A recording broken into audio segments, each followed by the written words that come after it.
We welcome you to the ADHD Smarter Parenting Podcast. Here to heal and elevate lives is your parenting coach, Siope Kinikini. Hello, everyone. Welcome. My name is Siope. I'm one of the hosts here at the ADHD Smarter Parenting Podcast. Thank you for joining me. Today, we are going to be discussing what you can do as a parent when your child becomes violent.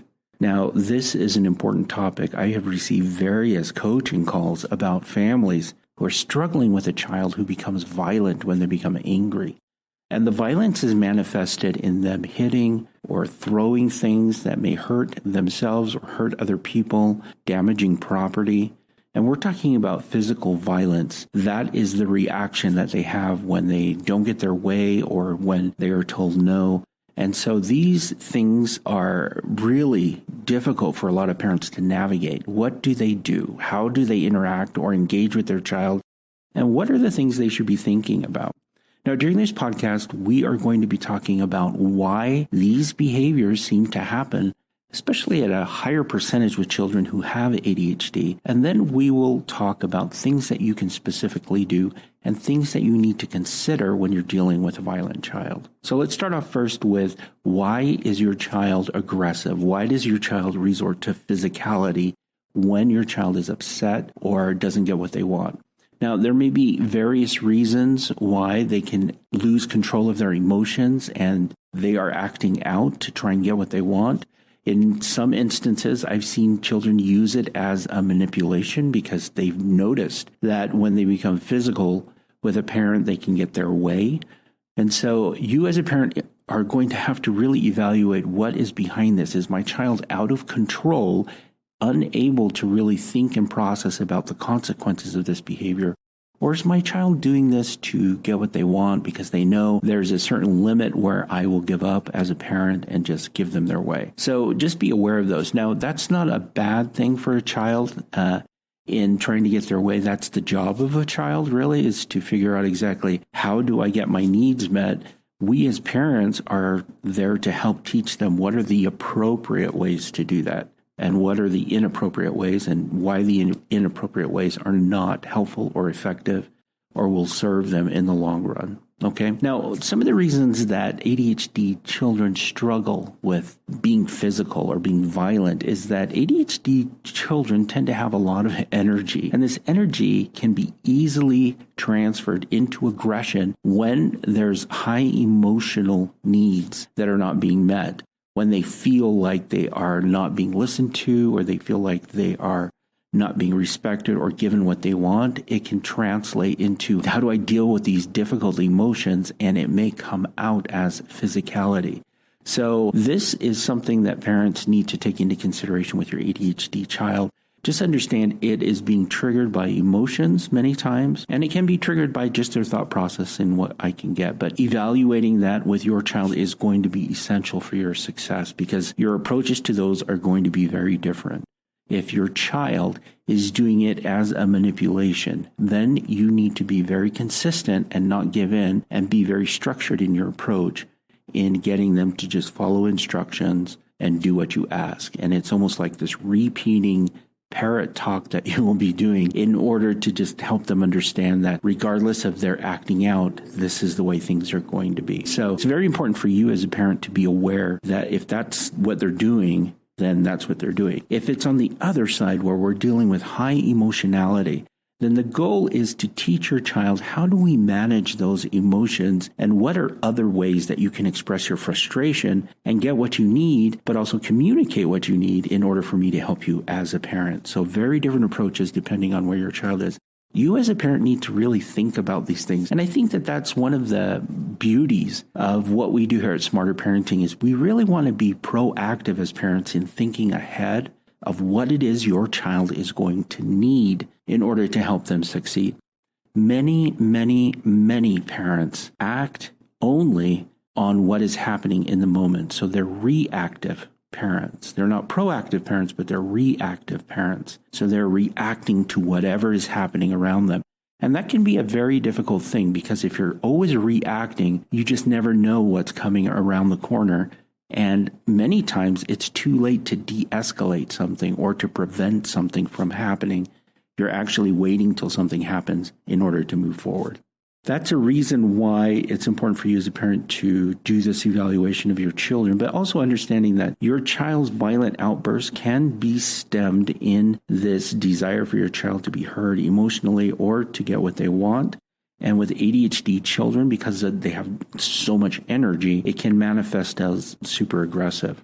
Now, another symptom of ADHD is that children really can't think through consequentially of what this action is going to mean in the future. So they may act out and punch, but not think ahead as, well, if I hit someone, I'm going to be in huge trouble. I may be grounded. They're really stuck in the moment. And it's important for you as a parent to understand that you don't want to focus too far in the future on the consequences of those behaviors. I've heard it so many times when a child becomes aggressive that a parent's like, if you do that, you're going to go to jail. Well, saying something like that to a child, it doesn't really mean anything because that is a consequence that is unrealistic to them and too far in the future, and it just doesn't make sense. So they don't have the ability to think consequentially about what this means unless you're able to make it connected to the present moment.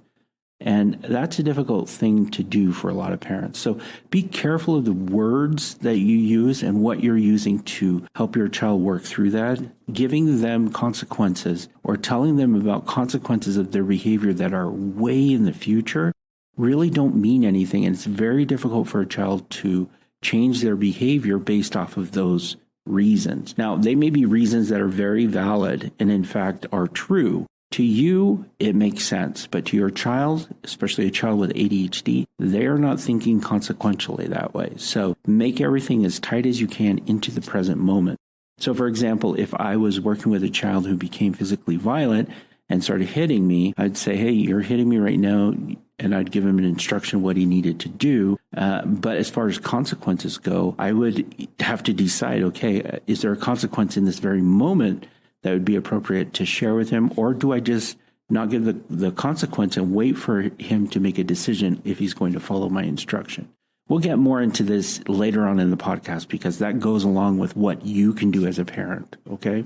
But it's important to understand that sometimes children cannot think consequentially about what is ahead because of their violent behaviors. And you need to not make that more difficult for them by thinking about what's happening in the future and telling them about it because it won't make sense to them, okay? It'll make sense to you, but it may not make sense to them, and it can further lead to more aggression. So we're looking to de-escalate aggression rather than to try and counter it in a way that we are competing with logic and facts because your child doesn't have the brain capacity to understand those concepts.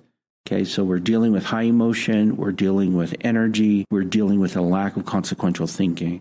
So the best approach is not to give a child a lecture about things, which is something a lot of parents do when they are struggling with a child. Now, these things are things that parents need to take into consideration when they're dealing with a child who becomes violent. Now, the main thing, though, that a parent should take into consideration is whether or not the behavior the child is exhibiting is harming themselves or harming another person, or destruction of property to where it is a real issue. Those are the things that you as a parent need to evaluate. If the danger is beyond them like hurting somebody or hurting themselves, then you need to get additional help. You can call 911 for help. I've had parents do that because the violence is just too much. And it's important for you to get help. Now, if you are in a moment where you are unable to get help, what I would highly suggest for parents who are like, well, I don't want to call the police every single time there's a violent behavior. I want you to write down a list of people that you can contact that are perhaps neighbors or somebody that you trust or that you know that you can reach out to in order to get some type of support, because it's important for you as a parent to have some type of support when these types of behaviors are happening, to keep it from escalating to more difficult arenas. Now, in Smarter Parenting, our whole goal is to help parents prepare for these events so they know exactly what to do, but it's also to help prevent these events from happening by helping parents learn techniques beforehand in order to help a child deal with these emotions. So if you're a parent that's finding yourself having to deal with these violent behaviors consistently, like every day, it's important for you to get some help. And the help that you need sometimes will have to be professional help, most likely, often than not, if you're dealing with violent behavior that is harming other people or yourself, or damaging property or pets, or, if it's extreme, then you will need professional help. That's just what you will need in order to help your child move along into a more productive state. Again, for parents who are dealing with this issue, I highly recommend you make a list of friends or family members you can call for support if these are happening, if the police is someone that you're uncomfortable calling consistently. I know a lot of parents are like, I don't want to call the police. Well, call somebody, because you're going to need some support throughout this process. Now, you can help de-escalate your child yourself. I'm not saying that, but I'm saying if they're damaging property to a point where it's irreparable harm, if they are harming themselves or they're harming you in a way that is dangerous, life-threatening, then definitely you need to reach out for some help, and professional help is necessary in that instance. Okay, your child's going to need a little more than what you can provide. So we want to be sure that our focus is on safety for everybody while we're working through these violent behaviors. Okay, and that's a tricky call, but parents, you know what you can do, and you know your child. So you'll know where the limits are and the boundaries are. And you may actually have to sit down and say, okay, well, if my child does this, I will deal with it. But if my child goes this far, then that's when I would call the police, and making some very distinct boundaries around what you will deal with and then what you feel like you can't deal with. I would highly recommend writing that down so you have a record of it. If you don't write something down, it's nothing. So write things down so you have a record and that you can keep track of it and. So establish those good boundaries as a parent. Now, the other thing that you need to keep in mind as a parent is your own reaction to your child's behaviors. Are you escalating with them? Are you matching energy levels? We tend to, as people, as humans, want to match the people around us. Now, you may think that's strange, but I want you to think about this. If you are walking with a group of friends down a sidewalk and you are all walking in the same direction, it will be only a matter of time before you all are walking in step. Okay, that's pretty common. You may have people of different sizes, different, heights, and they could be walking down the sidewalk at different speeds, but eventually over time, people like to be in sync with each other. Now, parents want to be in sync with their child, and when their child is highly escalated in their emotional response, parents often want to match that. And that is the tendency of most parents in order to feel like, hey, okay, they're here, I need to yell louder than them in order to get their attention or to get control. And the reality is that if you match your child at that level, they actually have to increase their level in order to be heard or to feel like they're being heard or respected or honored. So be very aware of your own reactions to these behaviors. You will want to approach it at a lower level than wherever they're at. And that sounds easy, but I understand how difficult it can be. It takes effort and energy and really mental focus on your part in order to get to that level where your child could be freaking out and you can still remain calm. Now, I will tell you that when you're working with professionals who deal with children with difficult behaviors, this is what they do. They actually don't approach it at the same energy level as the youth. They actually approach it at a lower level. And the reason being is because we like to be in sync, it actually helps the child de-escalate more, usually helps them de-escalate more to match that level. Now, every once in a while, you'll have the anomaly where they'll act out even more. But if you keep it consistently at a lower level, there's no need for them to keep it at that high energy. They actually will start to decrease and lower. So you are modeling how to remain calm in difficult situations. A lot easier said than done, I understand. But really pay attention. How do you react when your child becomes aggressive or violent? Are you angry? Are you upset? Are you anxious? Are you freaking out at the same time? Because if those are the responses, you have to say to yourself, okay, what do I want my child to do when they're frustrated? And how can I model that behavior in our interaction? Remember, kids want to be in sync too. So if you come in at an energy that's a little lower than where they're at and start to de-escalate even from there, your child will eventually follow that. It's very, very important. If you watch anyone who works with difficult children, you'll find that this is a skill that they have. They're able to approach very high, intense, emotional children and still remain a level of calmness in their interaction. So that's something that will take some time and really mental effort for a lot of parents to do, but it's important. This is important work for you. And it does take a lot of introspection on your part. Okay? So wonderful. So we've talked about things to consider. We've talked about why ADHD children are more violent. Now I wanted to go over what are the things that you can do. I'm going to give you 4 specific things that I would like you to do in order to address these negative behaviors. And what is important is that you understand this is going to be a cyclical pattern. You're going to repeat these steps over and over and over again in order to help your child de-escalate to a point that you can communicate with them, okay? It is very important not to get distracted while you are using these steps, because if your child starts to do something else and you feel like, hey, well, maybe we should talk about that, what happens is the distraction actually destroys the pattern and makes it more difficult for you to remain on task until your child is de-escalated and calm. The goal here is to de-escalate your child and to calm your child down. That's the goal. And after that, you can discuss all the broken holes in the walls. You can discuss what they threw across the room. You can discuss them like slapping your arm or whatever it may be.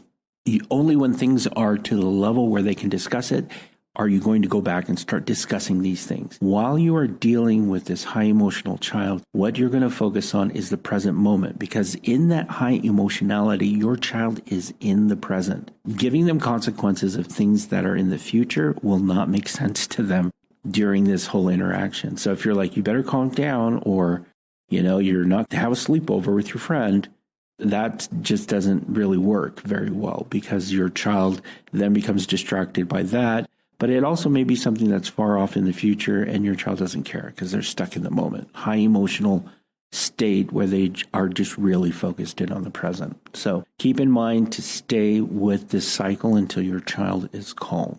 All right. Now, here are the 4 things that I am going to ask you to do, and I'll give you an example. First, you're going to give your child a praise or empathy statement. Second, you are going to use observe and describe, which is a skill we have on Smarter Parenting, to objectively point out the negative behavior that they're doing. The third thing you're going to do is give a small behavior-based instruction. And then fourth, you are going to praise them if they follow through. And then you're going to follow through with that again. Okay, those 4 steps. So let me give you an example of what this looks like. First, it's giving a praise or empathy statement. You can say something like, I can tell you're upset by the way you're raising your voice. Okay.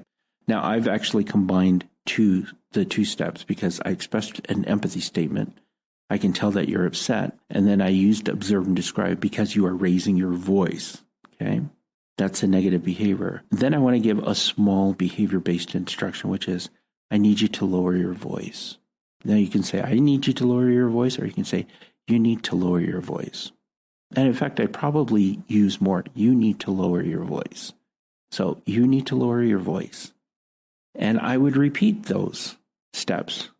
And if my child continued to act out, I'd say, okay, look, I can tell that you're upset because you are, again, raising your voice to me, but you need to lower your voice so we can talk. And it's this whole process of slowing things down. It's this process of just focusing in on one small behavior that they can do. Now, if my child even slightly lowered the tone, I would praise him for that. Say, hey, thank you for lowering your tone even just a little bit. It's wonderful. And then I would go back. So I can still tell that you're struggling right now. You're still speaking really loud. I need you to lower it just a little bit more so we can talk, and bring it down just a little bit more. Now, if you notice in my rate of speech, I'm actually speaking more and more softly as I go. And a lot of people feel like, hey, I need to match this in order to be heard because my child's going to be talking over me.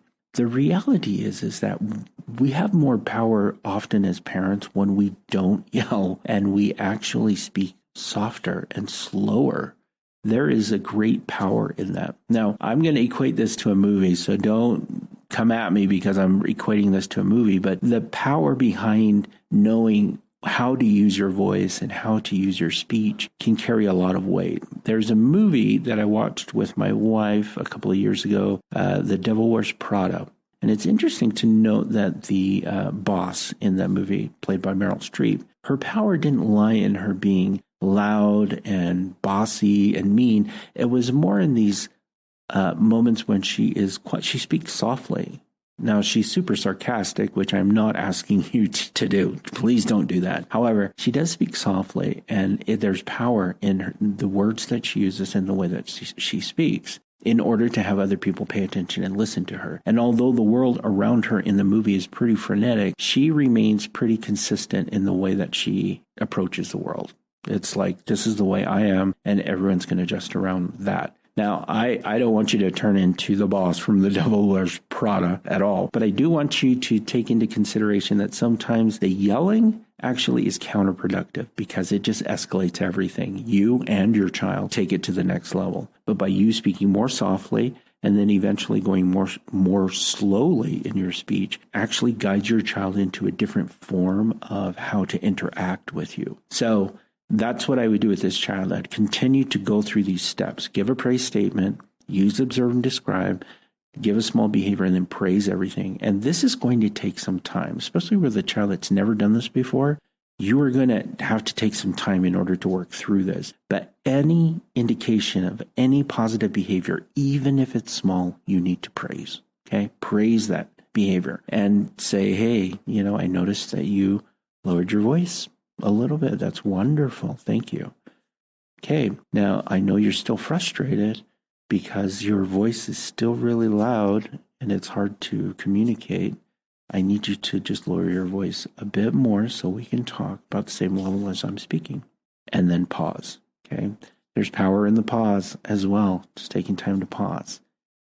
And so it's important for you to just keep going through these steps until your child is de-escalated. Now, if your child is being violent and hitting you, obviously your first assessment is, are we safe? Is this safe? Is my child going to harm himself or me or damage property to a point where we can't repair it anymore?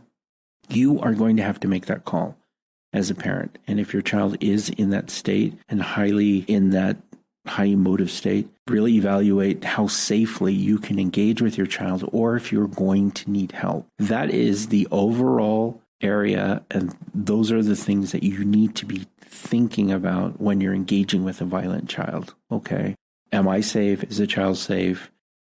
Are we safe? That's the first thing. And if I can do it and de-escalate my child, then I will. Do I need help? And you may need help. Okay, so again, write down a list of people that you feel you can call in a moment just for some additional help or support. Let them know. That's going to be essential. All right. And then work through that. If you feel like you can't do it and your child's just going to act out, then your child does need some professional help, or you as a family will need some professional help in order to help work through that process. Okay. If you feel overwhelmed by it, and there's no shame in that. It's very difficult to deal with children who are extremely violent and are aggressive in this manner. So you want to focus in on that. All right. So you're just going to repeat those steps and continue until your child is de-escalated. Be very cautious about your own approach as a parent to this issue. Are you communicating and modeling the behaviors you want your child to have when the emotions are high and everything is intense? You should model those positive behaviors. So just to recap some of the things we've talked about during this podcast, the importance of understanding that with ADHD children, sometimes with high emotion because they have all this energy, they may be acting out. Children with ADHD don't have the ability to think consequentially into the future of what this behavior means. You give them reasons or trying to give them rationales of why they should not behave in this manner is not going to work when they're in a tantrum behavior, and that your best bet is to focus in on expressing empathy for how they're feeling Observe and describe exactly what you're seeing in the behavior that is negative, but then give them a small instruction of what they should do instead. Now, if you noticed, I didn't give big instructions. Mine was, you just need to lower your voice. Just one instruction. You need to keep it as simple as possible, and you need this to happen fairly quickly. So using the example that I gave in this podcast, think of your child and think of an interaction and change the words to what you feel would be appropriate to communicate with your child when they start acting out in a violent manner. Okay. Now, again, it is essential for you to assess, am I safe in engaging with my child when they become violent? Can I help de-escalate my child? And then once my child is de-escalated, then we can explore other ways that my child can express their emotions without resorting to violent behavior. Okay. But it's only when your child's calm that your child is going to be able to understand things better, because when they're in a state of high emotional stress, there is no way they're going to understand things that you're trying to explain to them. You want to wait until they're calm in order to discuss these things. So that's what you are going to do in practice with your children who have violent behaviors. And again, know your boundaries. Know when you need help. Know exactly when you need help. And be very aware of how you're engaging with your child during this interaction. Are you modeling the behavior that you want your child to have in order to get them to be calm? Or are you trying to one-up them, and then your child is forced to one-up you, and it just continues this cycle of, yelling, screaming, and acting out of control? Be very careful. You can control yourself, and you know your own limitations, so be sure that you're making those judgment calls all throughout this process. One thing I did not say that is important to say at this point is, if you are dealing with a child who is violent, okay, and you are struggling and you are reaching out for help, it's okay for you to disengage in a way that you can, stop and take a breath. I would highly recommend you do not leave their presence, so you can keep an eye on them to be sure that everything is still safe. But it's okay to step out and just take a breath and say, I just need a moment, I'm going to calm down, but be there. So we don't want to leave our children when they're in that high emotional state alone. It's not a good place for them, and it's not a safe place for them. Okay, so just be very cautious about those things. The very most important thing, though, is to be sure that your child is safe and that you're safe throughout this interaction, and then we can teach towards how they can respond better emotionally to difficult feelings. Now, if it's a manipulation on their part and they're just doing it to get what they want, you need to be consistent, and you'd use the same 4 steps, which is, you need to do this, express an empathy statement, use observe and describe, which is on the Smarter Parenting website, give a small behavior instructions, help them de-escalate. And then once they're de-escalated, say, okay, if you want something, then there are certain ways that you can get it, but acting out like that is not the way. And then work through a process of what they need to do in order to get what they want. So you would use the same approach. All right. It's tough. It is really, really tough. I will say that with the family that I worked with in trying to implement this process with them, we found easily that they were able to do it because they knew exactly what they were doing step by step. They knew what they were going to say, and they planned it out, and they knew where their boundaries were. And that's something I think a lot of parents don't do, but it's important for you to not be reactive, but proactive in your approach to parenting, meaning you have to be thinking ahead about things that are happening. You have to plan for things before they happen so you can be prepared when they do happen. If you are only reactive, then you actually bring in a high intensity person into the environment where your child's already at a high intensity emotion, and it makes it very difficult for both of you to de-escalate from there. So do the homework on your part and really figure this out and then implement with your child. All right? You can do it. I absolutely believe that you can do it. All right. So do your best, and remember, every day is a new day. So if you feel like it didn't work out too well, just be consistent. Consistency over time is where you are going to see the most change, just like exercise. Can't exercise one day and expect to lose weight. It's just consistency over time. You have to do a little bit here and there every day, and over time, you will see the changes happening. Same thing here. Children don't just change automatically. They need time, and you need time in order to integrate new ways of being. All right? But I completely believe in you, and I know that you can do it. That's it for me, and I hope you have a great, great day. All right, bye.